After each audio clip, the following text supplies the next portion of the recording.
पुजारी थे। ईश्वर की भक्ति में लीन रहते, सबसे मीठा बोलते, सबका खूब सम्मान करते। जो जैसा देता है वैसा उसे मिलता है। लोग भी उन्हें अत्यंत श्रद्धा एवं सम्मान भाव से देखते थे। पुजारी जी प्रतिदिन सुबह मंदिर आ जाते, दिन भर भजन पूजन करते। लोगों को विश्वास हो गया था कि यदि हम अपनी समस्या पुजारी जी को बता दें तो यह हमारी बात बिहारी जी तक पहुंचाकर निदान करा देंगे। एक टमटम वाले ने भी सवारियों से पुजारी जी की भक्ति के बारे में सुन रखा था। उसकी बड़ी इच्छा होती कि वह मंदिर आए, लेकिन सुबह से शाम तक काम में लगा रहता, क्योंकि उसके पीछे उसका बड़ा परिवार भी था। उसे इस बात का हमेशा दुख रहता कि पेट पालने के चक्कर में वह मंदिर नहीं जा पा रहा, लगातार ईश्वर से दूर हो रहा है। उसके जैसा पापी शायद ही कोई इस संसार में हो। यह सब सोचकर उसका मन ग्लानि से भर जाता था। इसी उधेड़-बुन में फंसा उसका मन और शरीर इतना सुस्त हो जाता कि कई बार काम भी ठीक से नहीं कर पाता। घोड़ा बिदकने लगता, तांगा डगमगाने लगता और सवारियों की झिड़कियां भी सुननी पड़ती। तांगे वाले के मन का बोझ बहुत ज़्यादा बढ़ गया। तब वह एक दिन मंदिर गया और पुजारी से अपनी बात कही। मैं सुबह से शाम तक तांगा चलाकर परिवार का पेट पालने में व्यस्त रहता हूँ। मुझे मंदिर आने का भी समय नहीं मिलता। पूजा अनुष्ठान तो बहुत दूर की बात है। पुजारी ने गाड़ीवान की आंखों में अपराध बोध और ईश्वर के कोप के भय का भाव पढ़ लिया। पुजारी ने कहा, तो इसमें दुखी होने की क्या बात है? तांगे वाले ने बोला, मुझे डर है कि इस कारण भगवान मुझे नरक की यातना सहने ना भेज दें।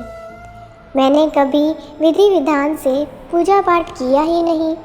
पता नहीं आगे कर पाऊँ भी या नहीं। क्या मैं तांगा चलाना छोड़कर रोज़ मंदिर में पूजा करना शुरू कर दूँ? पुजारी ने गाड़ीवान से पूछा, तुम गाड़ी में सुबह से शाम तक लोगों को एक गांव से दूसरे गांव तक पहुंचाते हो। क्या कभी ऐसा भी हुआ है कि तुमने किसी बूढ़े अपाहिज बच्चों या जिनके पास पैसे ना हो उनसे बिना पैसे लिए तांगे में बिठा लिया हो? गाड़ीवान बोला, बिल्कुल, अक्सर ऐसा करता हूँ। यदि कोई पैदल चलने में असमर्थ दिखाई पड़ता है तो उससे अपनी गाड़ी में बिठा लेता हूँ और पैसे भी नहीं मांगता। पुजारी यह सुनकर खुश हुए। उन्होंने गाड़ीवान से कहा, तुम अपना काम बिल्कुल मत छोड़ो।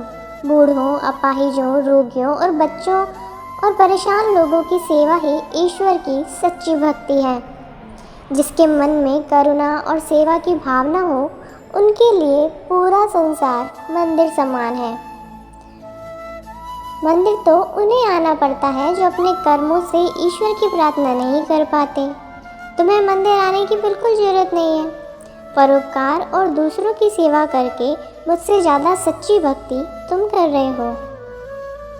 ईमानदारी से परिवार के भरण पोषण के साथ ही दूसरों के प्रति दया रखने वाले लोग प्रभु को सबसे ज़्यादा प्रिय हैं। यदि अपना यह काम बंद कर दोगे तो ईश्वर को अच्छा नहीं लगेगा। पूजा पाठ भजन कीर्तन ये सब मन को शांति देते हैं। मंदिर में हम स्वयं को ईश्वर के आगे समर्पित कर देते हैं। संसार के जीव ईश्वर की संतान हैं। माता पिता जब ज़्यादा प्रसन्न होते हैं जब कोई उनकी संतान के प्रति अनुराग रखता है। यदि हम जीवों के प्रति दया और सेवा का भाव रखकर परोपकार पर बढ़ते रहें तो वह किसी भी भजन कीर्तन से कहीं ज़्यादा है। मौसम के तेवर बदलकर ईश्वर अपनी संतानों को थोड़ा कष्ट देते हैं, जैसे माता पिता बच्चों को डांटते डपटते हैं। आप यह संकल्प लें कि आप जहाँ भी हैं, जो भी काम करते हैं, वहाँ यदि कोई ज़रूरतमंद और परेशान हाल आए तो उसके साथ प्रेम पूर्वक व्यवहार करके उसकी सहायता करेंगे। ईश्वर की यह भी सच्ची भक्ति है। फिर मिलेंगे दोस्तों एक नई कहानी के साथ। तब तक के लिए हंसते रहें, मुस्कुराते रहें, अपना ख्याल रखें और इसी तरह हमारे साथ जुड़े रहें। धन्यवाद। अगर आपको ये कहानी अच्छी लगी और इससे कुछ सीख मिली तो चैनल को सब्सक्राइब ज़रूर करें। आपका एक सब्सक्राइब हमें इसी तरह से नई नई कहानियाँ आपके लिए लाने के लिए प्रेरित करता है।